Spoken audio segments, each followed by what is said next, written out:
She said it casually, like she was talking about the weather. "You're kind of holding me back."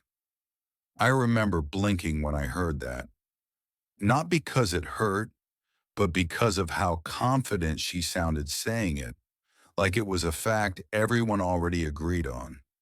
We had been together for almost 3 years, long enough that people had stopped asking if we were serious and started asking when. We lived together, shared routines, shared bills, shared a version of the future that didn't need to be discussed out loud. At least, that's what I thought.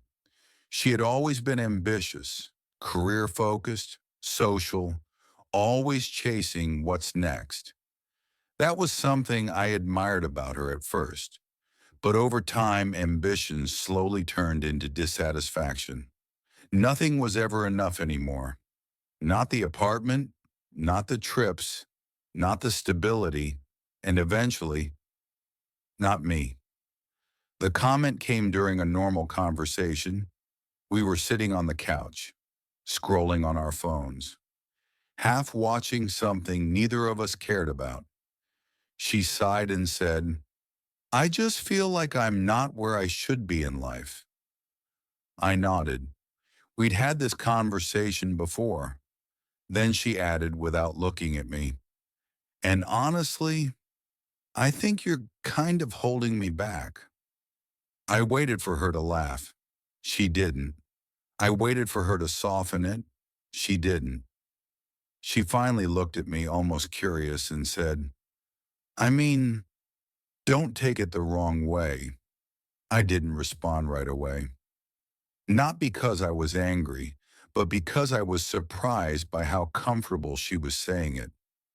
She explained that she felt stuck, that she wanted more excitement, more momentum, more growth. She said maybe we had just grown in different directions.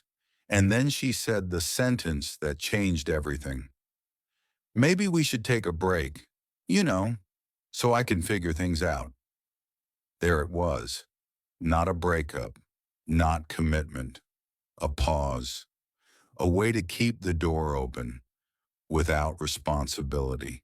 She explained it like this: we wouldn't break up.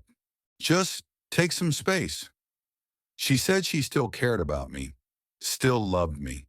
She just needed to see what else was out there. I asked one question: what does taking a break actually mean?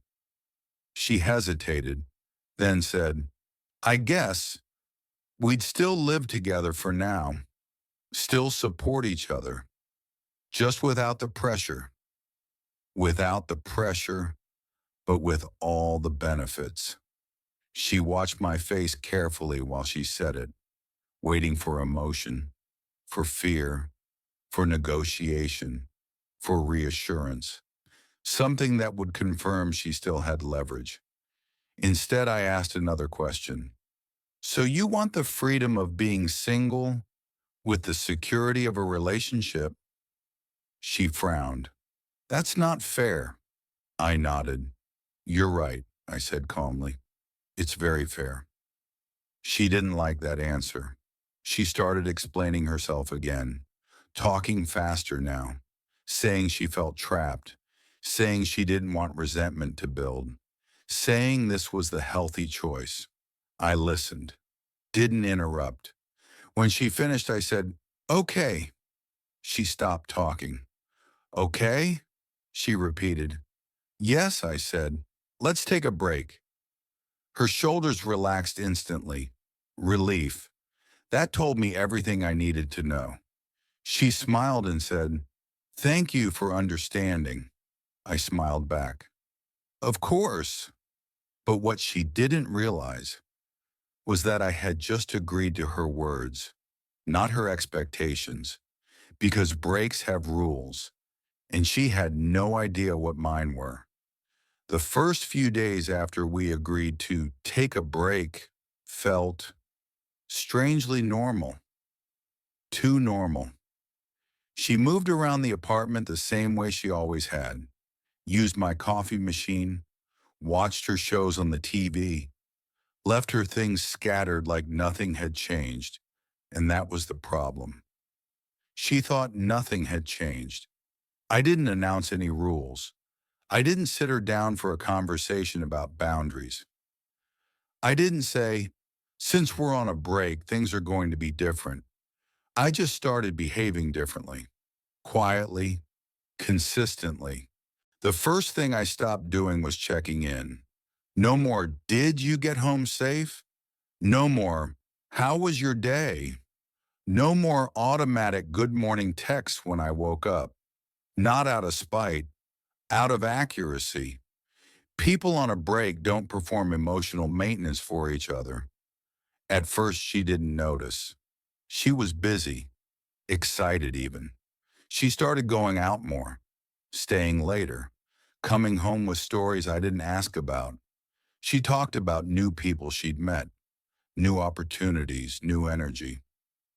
I listened politely and then went back to whatever I was doing. A few days later, she mentioned something casually. Hey, my car's acting weird again. Can you take a look at it later? I looked up from my laptop. I can't, I said. I've got plans. She blinked. You're always good with cars. I know. She waited for more. There was none. She laughed awkwardly. Okay, I guess I'll figure it out. And she did, for the first time in a long while. The next thing I stopped doing was paying for shared things, groceries, takeout, random household expenses I used to cover without thinking. One evening, she brought food home and said, you can Venmo me later. I smiled. No need, I didn't ask for it. She frowned. But we're on a break, I said calmly. She stared at me for a second, then nodded slowly. Right. Yeah, of course. That night, I noticed her watching me more closely, like she was trying to figure out what game I was playing, but there was no game, just alignment. The following weekend, she asked if I could watch her dog while she went out of town, something I had done countless times before. I can't, I said again. Why not? I have plans. With who? She asked too quickly. I shrugged. Does it matter? That was the first time I saw irritation flash across her face. She caught herself quickly. Oh, right. We're on a break. She smiled, but it didn't reach her eyes. Over the next week, the small conveniences she used to rely on kept disappearing. Not dramatically, just one by one. Rides, favors, emotional check-ins, automatic availability. I wasn't rude. I wasn't cold. I was simply no longer acting like a partner. She started adjusting her behavior to get my attention, laughing louder when she talked, mentioning other people more often, casually bringing up plans she had without me. I acknowledged everything politely, then went back to my life. One night, she finally said it. You've been really distant lately. I looked at her. We're on a break, I said. She nodded slowly. I know. I just didn't think it would feel like this. That sentence told me everything. She had expected emotional distance, not practical distance. A few days later, she asked the question she had clearly been holding back. So, are you seeing anyone? No, I said honestly. That answer seemed to bother her more than if I had said yes. She hesitated, then said, I just didn't expect you to pull away like this. I met her eyes. This is what space looks like. She didn't respond, but that night I heard her pacing in the living room long after I went to bed. The safety net was gone, and for the first time since suggesting the break, she was starting to feel it. About a week after she really started feeling the distance, the atmosphere in the apartment changed. Not loud, not dramatic, tense. like two people pretending nothing is wrong while silently monitoring each other's movements. She began staying out later, much later, coming home with that specific kind of energy people have when they want to be noticed. She talked more than usual, laughed louder, mentioned names I didn't ask about. I listened, and then went back to what I was doing. One night she said casually, "I grabbed a drink with someone from work today."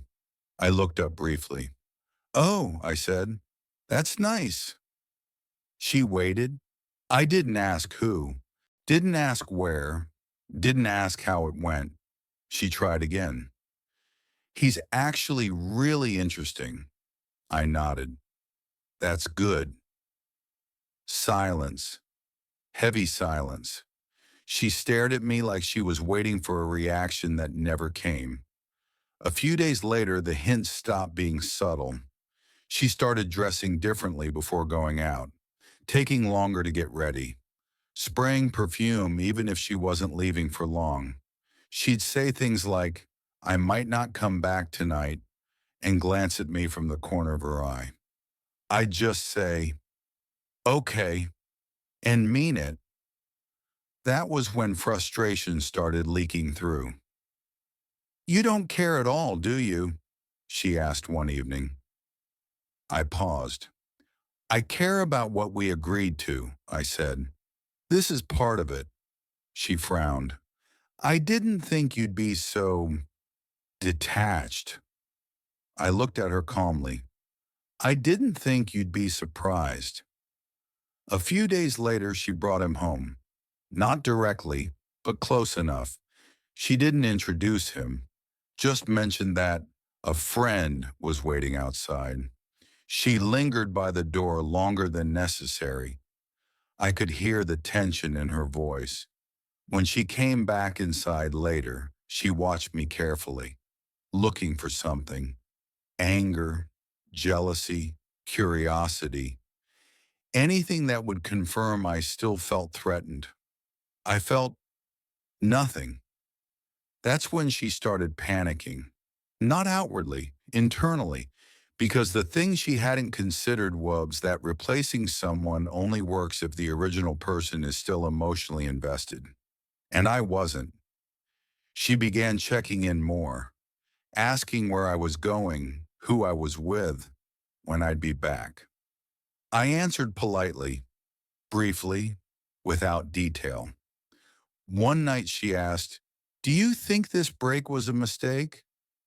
I looked at her. "No," I said. That answer hit harder than any argument. She grew quieter after that, less confident. The excitement she had before started fading. She realized something important. The new attention felt shallow, temporary, and she had traded stability for novelty. One evening, she sat down across from me. "You feel different," she said. "I am," I replied. She swallowed. "Are you sure this doesn't bother you at all?" I considered the question, then answered honestly. "It bothered me when you said I was holding you back," I said. "It doesn't bother me anymore." That was the moment her composure cracked. Not fully, but enough. She stopped going out as much after that, stopped mentioning him, stopped trying to provoke reactions, because she finally understood something. I wasn't competing. I had already stepped out of the game. A few days after she stopped going out, the apartment felt different. Not empty, heavy, like a place where something important had already ended, but no one wanted to say it out loud yet. She started being careful, asking before using things she used to assume were shared, cleaning more than usual, trying subtly to be pleasant, not affectionate, strategic. One evening, she sat down across from me at the kitchen table. She didn't pick up her phone, didn't sigh dramatically. She looked serious. "I've been thinking," she said. I waited. "I think this break has shown me some things." I nodded. Like what? She took a breath. That I might have been wrong about you holding me back. There it was. Not an apology. A revision. She explained that things with the guy from work weren't what she expected, that the excitement wore off quickly, that the conversations felt shallow, that she missed stability. She didn't say my name. She didn't have to. I think I rushed into this, she said quietly. I think I took what we had for granted. I listened, didn't interrupt. Then she said the sentence she clearly expected to change everything. Maybe we should end the break. I leaned back in my chair, not dramatically, just enough to create space. Why? I asked. She seemed caught off guard by the question. Because we work, she said. Because we're good together. I nodded slowly. Were, I said. She frowned. What's that supposed to mean? It means, I said calmly, that you didn't ask for growth together. You asked for distance. She opened her mouth to respond. I continued. And I respected that. She looked uncomfortable now. I didn't think you'd take it this far. There it was. I looked at her directly. That's the problem, I said. You thought I'd pause my self-respect so you could explore your options? She shook her head quickly. That's not fair. It's accurate, I replied. She asked if I was angry. I told her the truth. I was, I said. Before. Now I'm just clear. She tried one last approach, softer this time. Can we at least talk about trying again? Slowly? I thought about it, not emotionally, logically, and I realized something important. She didn't miss me. She missed the version of me that made her life easier.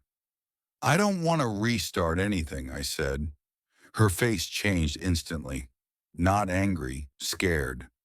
So that's it, she asked. I nodded. That's it.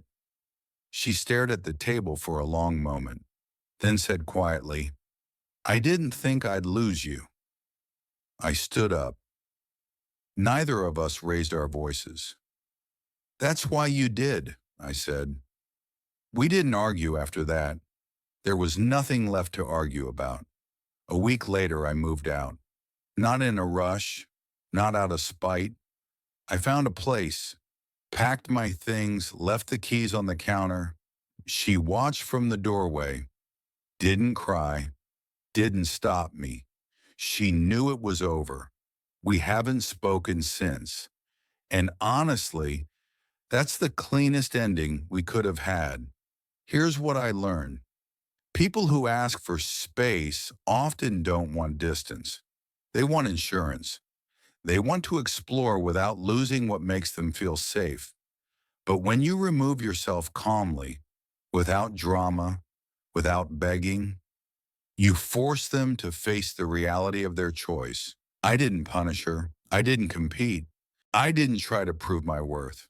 I simply stepped out of a situation where I was no longer valued.